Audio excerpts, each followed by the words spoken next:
Good morning. I'm Mike Brown, and I'll be reading a message this morning that I originally wrote and delivered on October 27th, 2019. The title of the message is Awakening from Grief. Catharsis. Sounds sort of like one of those Japanese sci-fi monsters, doesn't it? Godzilla. Catharsis. Or maybe one of the Greek mythological heroes, Hercules, catharsis. Perhaps an ancient civilization, Atlantis, Persia, catharsis. But no, none of these. I recall as a young child hearing my grandmother say she needed to give Gramps a cathartic. Gramps was nowhere to be found, so I assumed a cathartic wasn't that much fun. At that tender age, one has to walk cautiously around new words. I was scolded mightily by my parents after a Sunday school class that was teaching us, love thy enemies. I boldly spoke up and informed the class that my mother loved her enemies because she said she gave herself one almost every night. So, cathartic, what does the word mean? I asked Uncle Google, and he wisely told me that cathartic means purgative. Gotta love that sort of clarity. Undaunted, I then asked him what purgative means. One of the medical synonyms for purgative is laxative. Now I was getting somewhere. I quickly realized why Gramps had been in hiding. Heaven only knows how a cathartic was administered back in those days, perhaps by your enemies.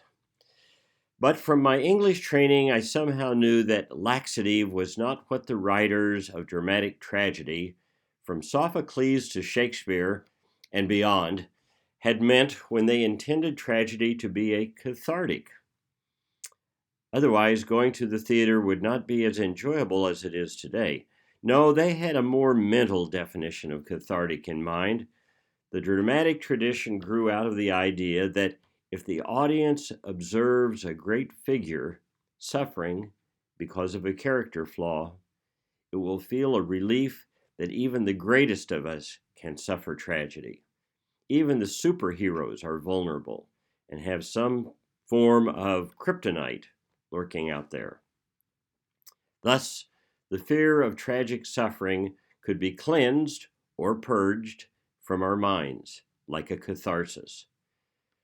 Whether it be kings like Oedipus and Lear and Richard III, or great military figures like Othello and Titus Andronicus, if these bigger-than-life men can suffer tragedy, why should I be surprised to find it in myself? For those of you not familiar with Oedipus Rex, no, he was not another type of dinosaur. He was born to the king and queen of Thebes. And upon his birth, a blind seer predicted that he would kill his father and marry his mother. This was not the sort of birth announcement the royal couple was seeking, so they bound his ankles together, gave him to a woodsman, and told this man to take the child to the forest and leave him there to die. They could have simply thrown the child into the river, but that would have ruined the other 90% of the story. The woodsman doesn't have the heart to kill the baby, so he raises him as his own.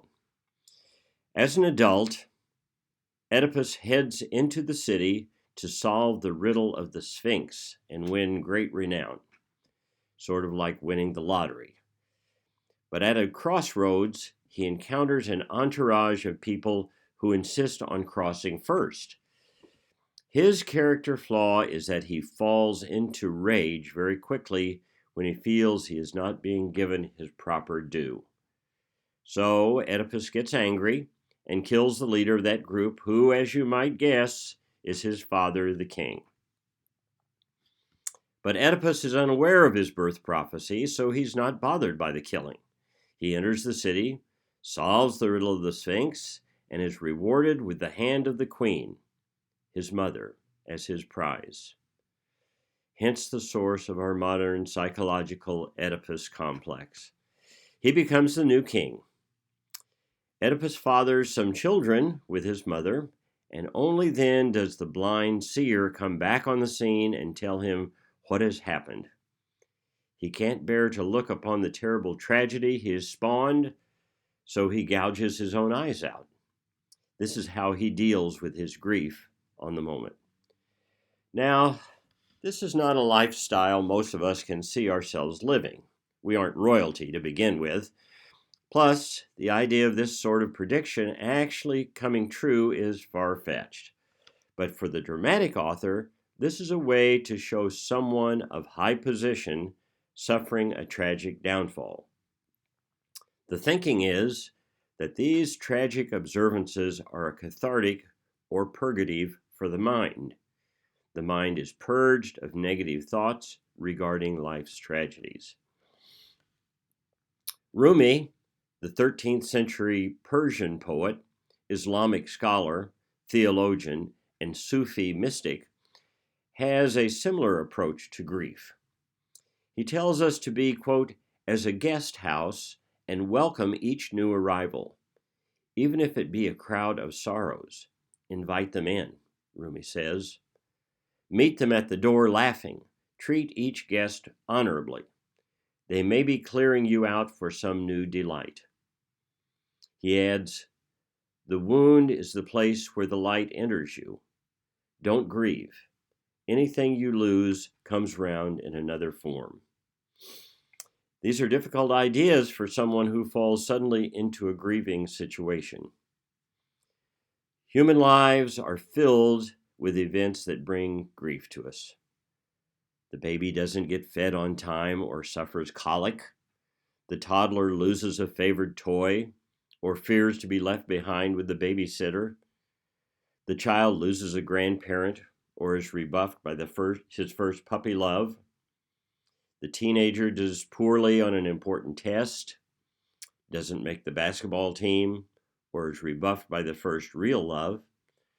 The young adult doesn't get into the school of choice, doesn't get the desired job, loses a parent, and on and on. Even those of us who live charmed, happy lives for the most part experience moments when grief seems the most appropriate reaction. It is then that we become vulnerable.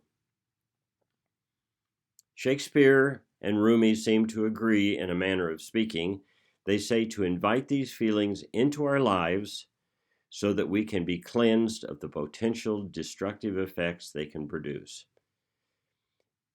Experience tragedy as seen in works like Oedipus Rex or King Lear, but rather than gouge your own eyes out like King Oedipus, learn from him the value of moving past the tragedy to live on in this world.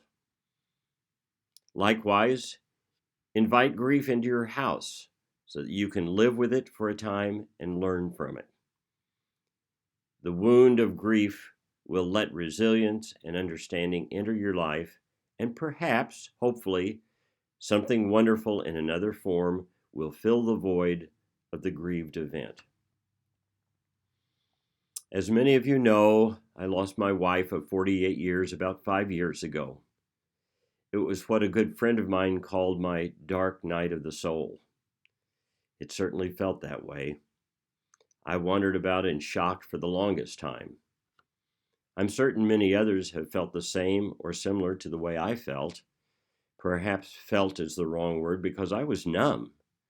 I think many people in such a situation try to reach out for a quick fix to their grief. Oedipus certainly did, but poking your eyes out is an extreme that doesn't really remove the source of the grief. That's probably the reason psychologists warn grief-stricken people not to make any big decisions for a certain amount of time, an amount that varies, no doubt, with the individual. One number I've heard thrown about is a year, and maybe that's a good general target. So it was probably wise that I didn't invest in that company that was tooling up to start manufacturing slide rules, 8-track tapes, and Princess phones. Our society tends to the vulnerability needs of many of our citizens pretty well, and the grieving are no exception. There are discussion groups where you can go, sort of like AA. Hi, I'm Joe. I've been grief-stricken for 2 years. There are grief activity groups like hikers, bikers, bus tours, cruises, and so forth. And there are grief counselors who handle patients on a one-to-one basis. Many of us simply try to handle our grief alone, one day at a time. I fell into this last group. But after about 14 months, my younger son decided that I needed to let the light into my life where the wound had been. We were taking a road trip together, and while I was doing the driving one day, he suggested that I sign onto an online dating site. I found out later that there are countless such sites dedicated to various segments of our society. There are sites for the young and never married. There are Christian sites. There are sites for those who want sex, like tonight. There are sites if you want to find an overseas mate, sort of like the old mail order brides. Beautiful women from Russia, China, the Middle East, Japan, and on and on. Sites for the over 60 crowd. And then there are the general purpose sites that are for the great majority of us.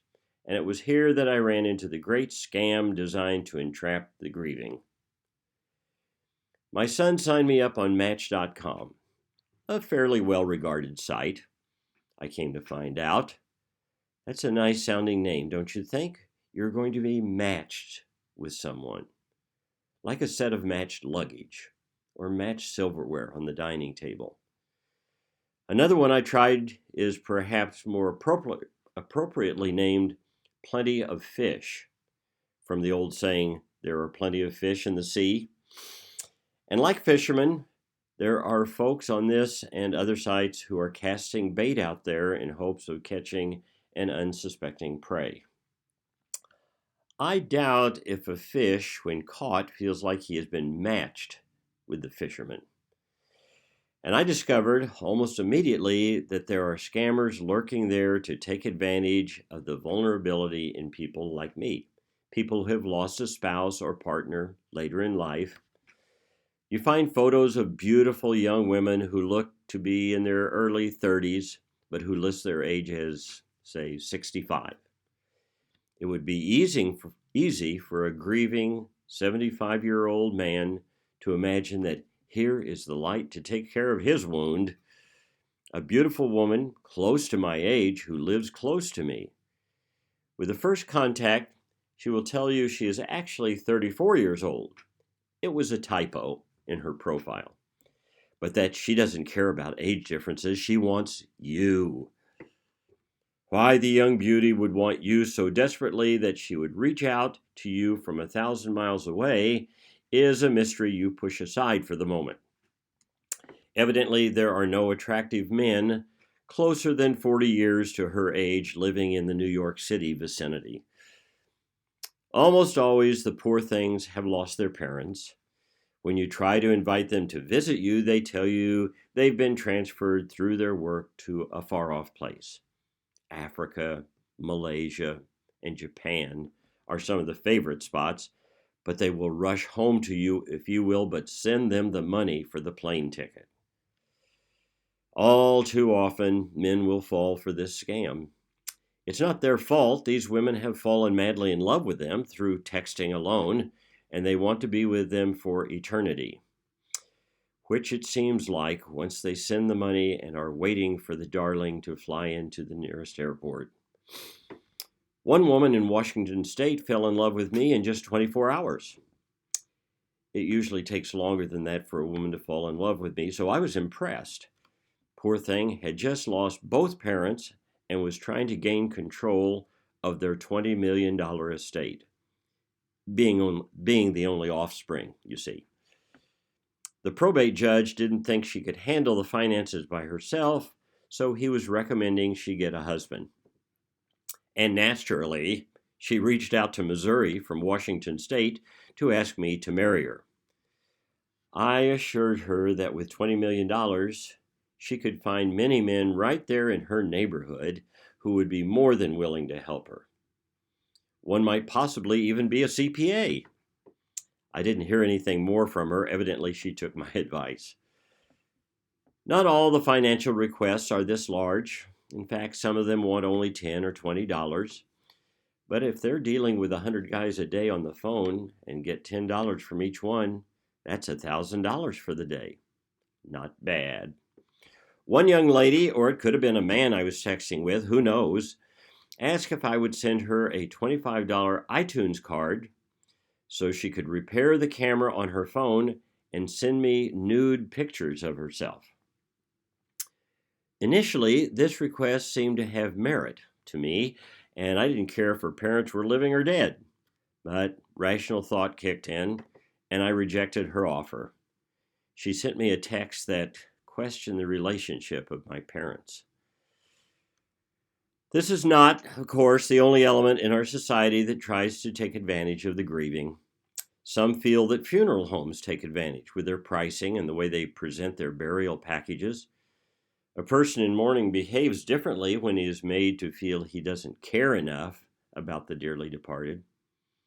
And the caring factor appears in many forms. It was once felt, and perhaps still is in certain cultures and sects, that a mourning widow should show her grief by dressing only in black for a year following her spouse's death. Charities and institutions pressure us to set aside some sort of endowment or memorial gift for loved ones. As we are also painfully aware, the internet and social media have spawned innumerable scams within our society.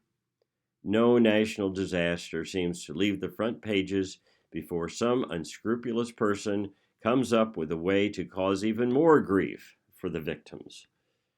Enough grief is caused by hurricanes, floods, tornadoes, earthquakes, and fires without adding the insult of scams who leap into the misfortune to try to bilk the victims out of anything they have left. All too often, those in grief are too emotionally distraught to see the fraud they're being exposed to. And that is the moment of our greatest vulnerability. So, is there any answer to the experience of grief and the circumstances that surround it? We are so varied as human beings. The way we handle grief individually will probably never be coalesced into a single approach. But maybe Rumi has the worthiest advice: be as a guest house and welcome each new arrival, even if it be a crowd of sorrows. Invite them in. Meet them at the door laughing. Treat each guest honorably. They may be clearing you out for some new delight. The wound is the place where the light enters you. Don't grieve. Anything you lose comes round in another form. It may not be the total solution to grief, but it's way better than gouging your eyes out.